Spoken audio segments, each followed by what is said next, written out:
Jadi mendadak ada kegerasah gerusuan. Ini yang harus dipertanyakan.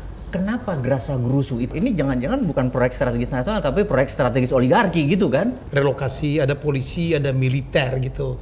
Yang kemarin ada berita meeting, terus dibilangin meeting itu biasa katanya untuk ngamanin. Gimana Ibu? Jadi aku tanya Panglima ini gimana ceritanya kok bisa dapet meeting? Bukan gue tahu TNI ngambek aja. Dan sekarang bukan TNI yang ngambek, gue yang ngambek. Pokoknya jangan sampai investasi 11 miliar dolar itu nggak jadi. Loh, sebentar, yang lu robah ini adalah kehidupan tata masyarakat yang sudah berketurunan di sana. Kita kadang-kadang, wahai pemerintah, kasih clear dong, bener nggak? Ini questionnya banyak banget, gitu. Ini rakyat nggak segitu goblok.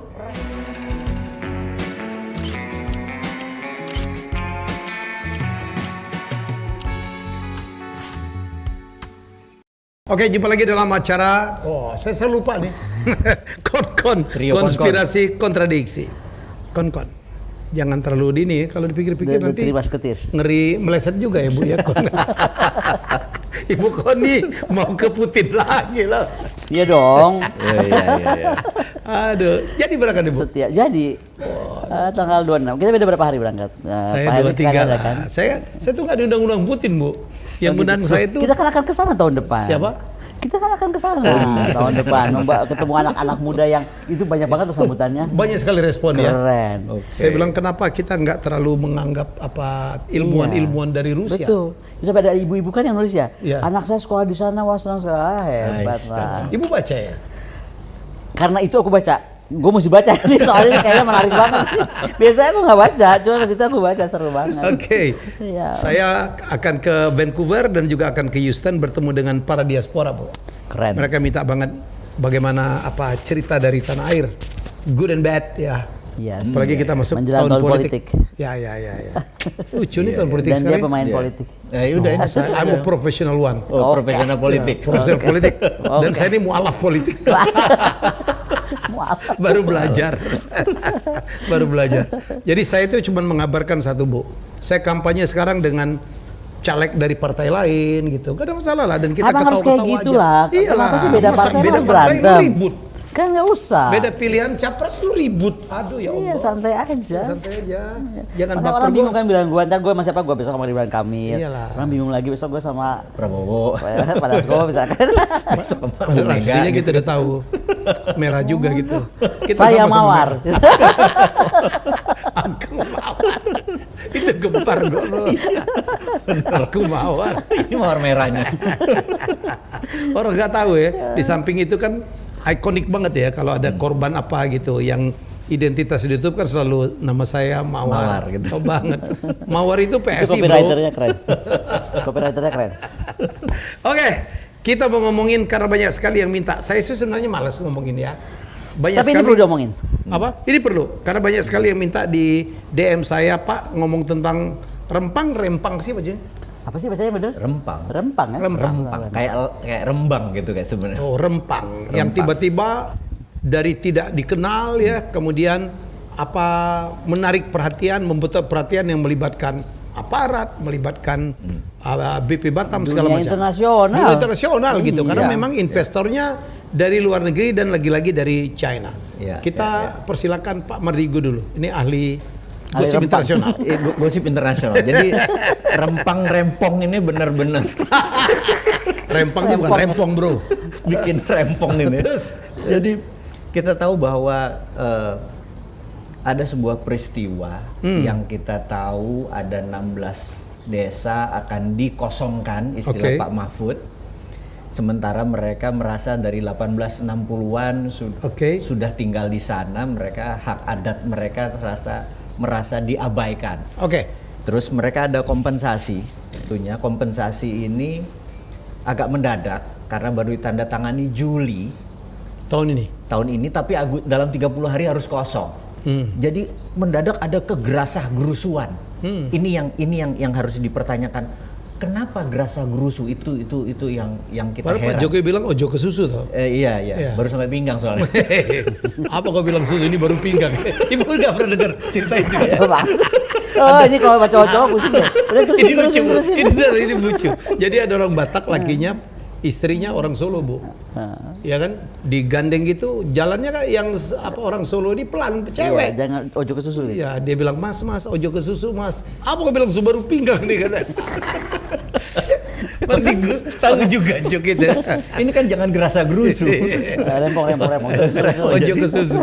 Jadi kita merasa ada apa? Kenapa mesti memaksa? Memang kita tahu beberapa bulan yang lalu Pak Jokowi menandatangani dengan Xi Jinping di China ada 8 poin. Tapi kenapa ini mendadak harus gerasa gerusuh gitu ya sehingga mengusir?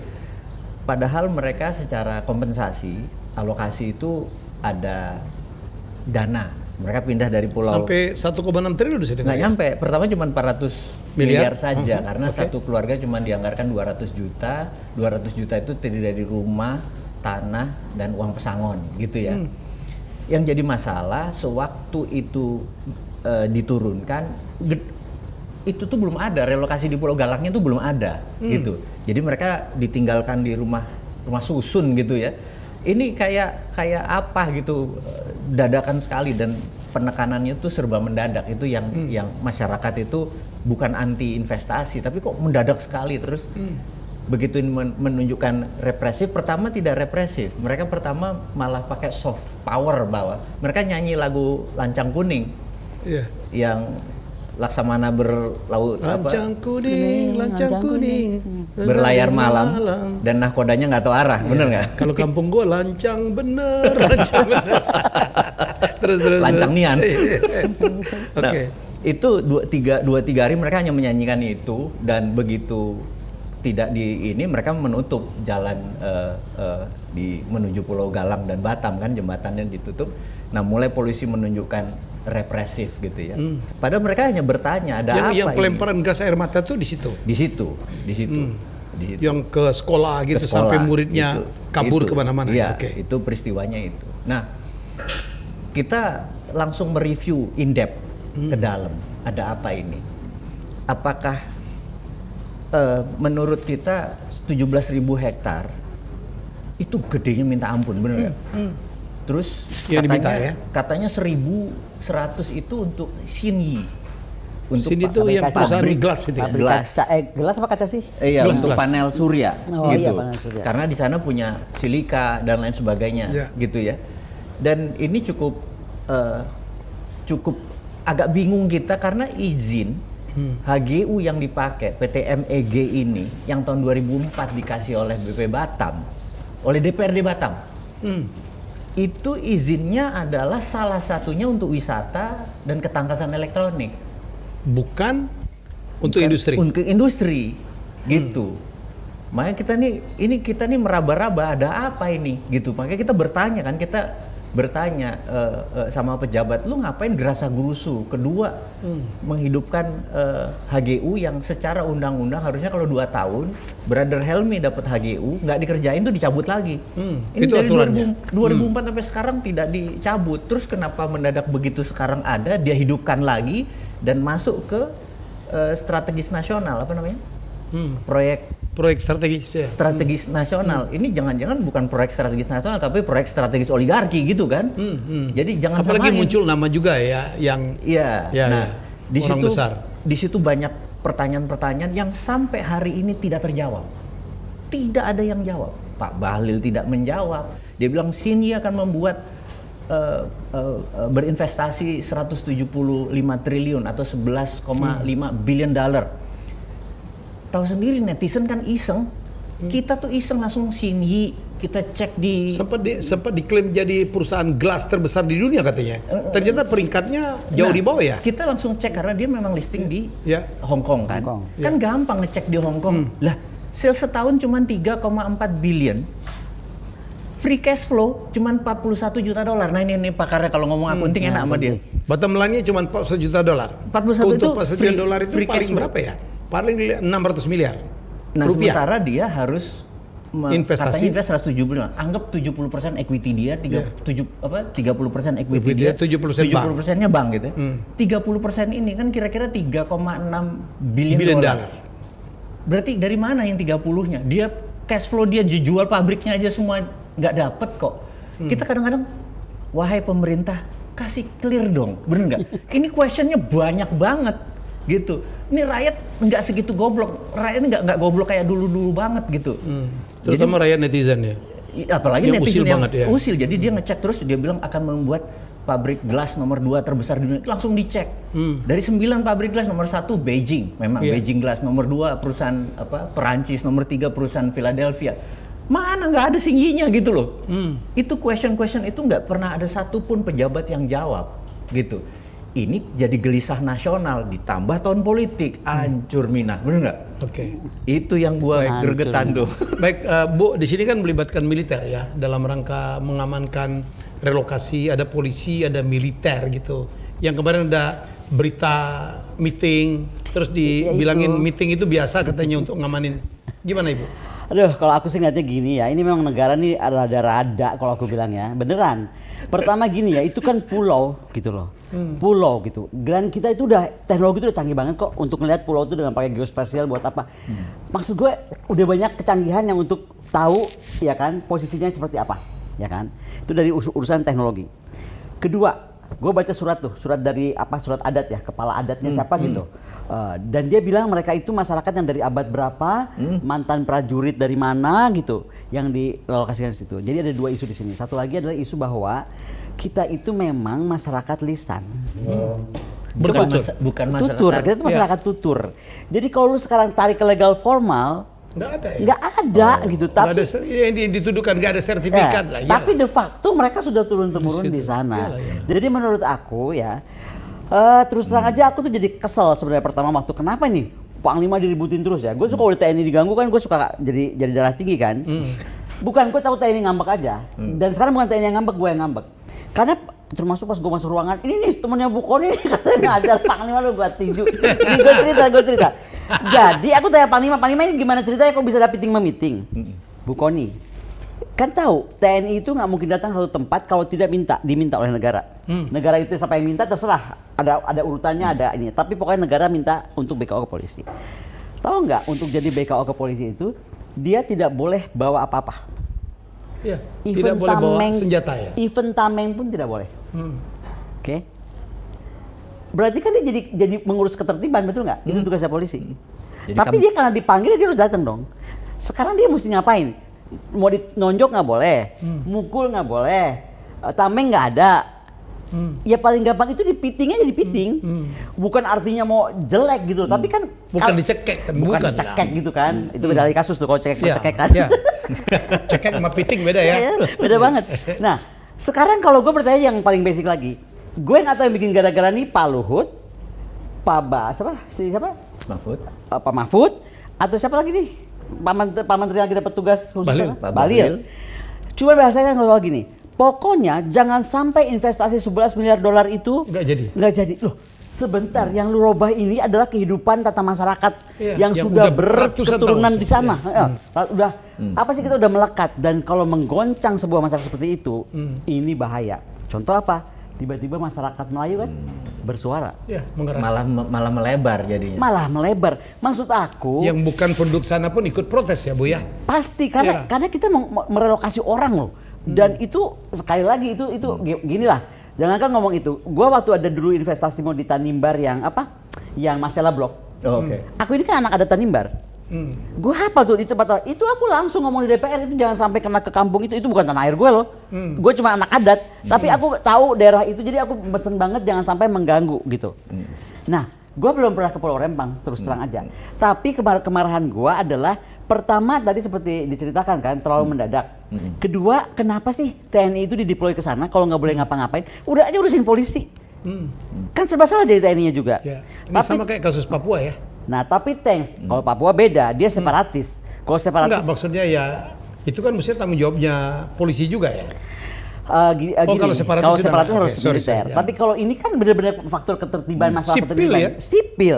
Jadi maksudnya ngapain sih gitu loh. Yang lebih gila lagi, aku tuh ngelihatnya, loh kenapa jadi TNI yang jadi salah.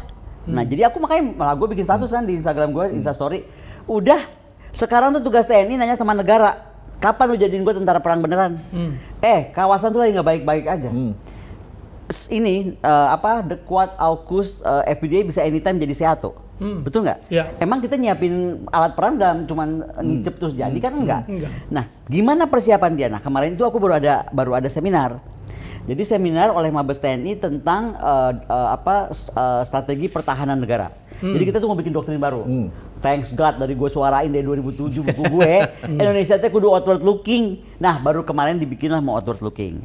Tetapi ada tetapinya. Di situ nih sekali aja kita bahas ya. Di situ ternyata yang konsepkan ini kan Kementerian Pertahanan. Tapi Kementerian Pertahanan itu konsepnya adalah pertahanan pulau besar. Nah, gue bilang ini bahaya banget dong. Indonesia udah disatukan. Kan dulu kan Indonesia itu dari MKO, setiap 3 mil laut dari pulau. Terus akhirnya Juanda datang. Oh nggak bisa mesti 12 mil, ya kan? Lalu UNCLOS kita disatukan jadi satu kepulauan. Lah, ngapain lu belah-belah lagi dong? Oke. Karena buat gue langsung mata gue kelihat blok nomor 5. Namanya Papua dan Maluku. Pulau kita terbanyak, Pak Helmi. Pulau besarnya Papua. Terbanyak itu di sana. Papua kalau nggak salah 4 ribuan sendiri. Ya. Kemudian Maluku 1.300. Maluku apa? Loh, ini kan menurut aku secara gampang banget kita tuh dipecah lagi karena itu aku nggak setuju. Nah, Rempang ini salah satu pulau yang maksud aku itu sangat strategis juga. Gitu makanya we have to be very careful. Gitu. Itu kalau pulau ini secara geopolitik ya. Jadi kita tahu zaman yang Hang Tuah itu barisan pulau itu sela-selanya itu tugas pajaknya dia lo lewat bayar gitu kan. Ini punya sejarah lama. Jadi begitu ini kita dari kacamata sejarah, begitu Rempang ini dipakai oleh asing untuk kepentingannya jadi bisnis, itu bukan jadi pertahanannya jadi bobol ini. Sebenarnya sih kalau bisnis aja nggak apa-apa kalau aku sih. Cuman pertama Kalau real business. Aku mesti yakin pulau itu tidak tertutup untuk kita orang Indonesia. Karena kan aku nggak usah nyeritain pabrik kaca ya. Kita nyeritain aja nih pulau-pulau yang disewa sama asing-asing itu. Kita nggak bisa masuk. Kita nggak bisa masuk, mendekat aja nggak boleh. Ya. Ini nggak bener kalau itu kalau ini udah nggak bener nih. Pertama kawasan lagi nggak baik-baik aja. Kedua kita mana tahu tuh pulau dijadikan apa? Pangkalan aju apa nggak ngerti kan? Lo beneran. Kenapa nggak direlokasi menjadi tetap di bagian dari, cuman dikumpulin aja tapi tetap di pulau yang sama ya, Bu? Ya itu makanya karena aku belum ketemu Pak Bahlil, aku belum nggak ini sama Opung. Ini kan aku bukan masalah ini, cuman menjadi masalah yang aku concern karena kenapa ada melibatkan TNI. Iya, kenapa TNI dan kemudian Panglima dibully dan yang membuli Panglima pun emang gue nggak bisa baca. Gue kan punya alat, gue bisa baca ini buzzer yang udah nggak sabar Panglima disuruh mau ganti, kan bikin kesel kan jadinya. Secara gue kan poros maritim dunia belum beres. Kudu angkatan laut. Buzzer. Kudu angkatan laut pokoknya megang dulu gitu. Dia bercita-cita. Pokoknya sampai 2031. Kok lu tahu sih? Gitu kan. Itu harus gempar banget. Laut terus gitu. Iya. Karena memang kita bocornya di laut ke depannya ya. Pas lagi break makan ya, semua yang bintang-bintang udara, bintang darat, gue sebut nama langsung gini, bukan ini tega banget, berarti saya nggak jadi panglima bukan? Atau bukan ini saya ganti seragam deh, saya pindah ke angkatan laut. Gak ikut-ikut gitu. Mas Roy, ini ada nggak isu bahwa ini ada pengaruh negara lain gitu, negara asing yang nggak mau Indonesia maju, Batam maju? Ada banyak teori konspirasi yang saat ini lagi duduk di meja. Ini duduk di meja ya. Teori pertama bahwa ini memang operasi intelijen. Ini maaf ngomong, ini kan konspirasi dan kontradiksi ya. Iya, bebas. Kalau ngomong konspirasi ya. Konspirasi pertama adalah 2024 diharapkan diperpanjang 3 tahun karena ada unfinished business dari incumbent. Maka harus diciptakan semacam chaotic supaya ada darurat sipil supaya bisa punya peluit untuk memperpanjang. Ini konspirasi. Teori konspirasi, gitu. Tetapi ini banyak diangguk karena semuanya kok mendadak dan ini by design, nggak ujuk-ujuk soalnya, gitu. Itu kedua. Yang berikutnya adalah kalau hal ini memang membuat incumbent tidak nyaman, mungkin Pak Jokowi jadi wapresnya Pak Prabowo. Itu pernah ini, dari dulu tuh Bu, ada wacana seperti jadi, itu. Ada yang mengusulkan. Dan ini karena itu kita ini tidak bisa menganalisa Rempang telanjang sebagai investasi. Benar-benar kita luasin. Kayak kepentingan asing, kepentingan politik. Tapi kalau dari itu ya, bisa juga kepentingan Amerika yang nggak mau, itu kan Rempang udah masuk ke area strategik. Malaka. Iya kan? Iya dong.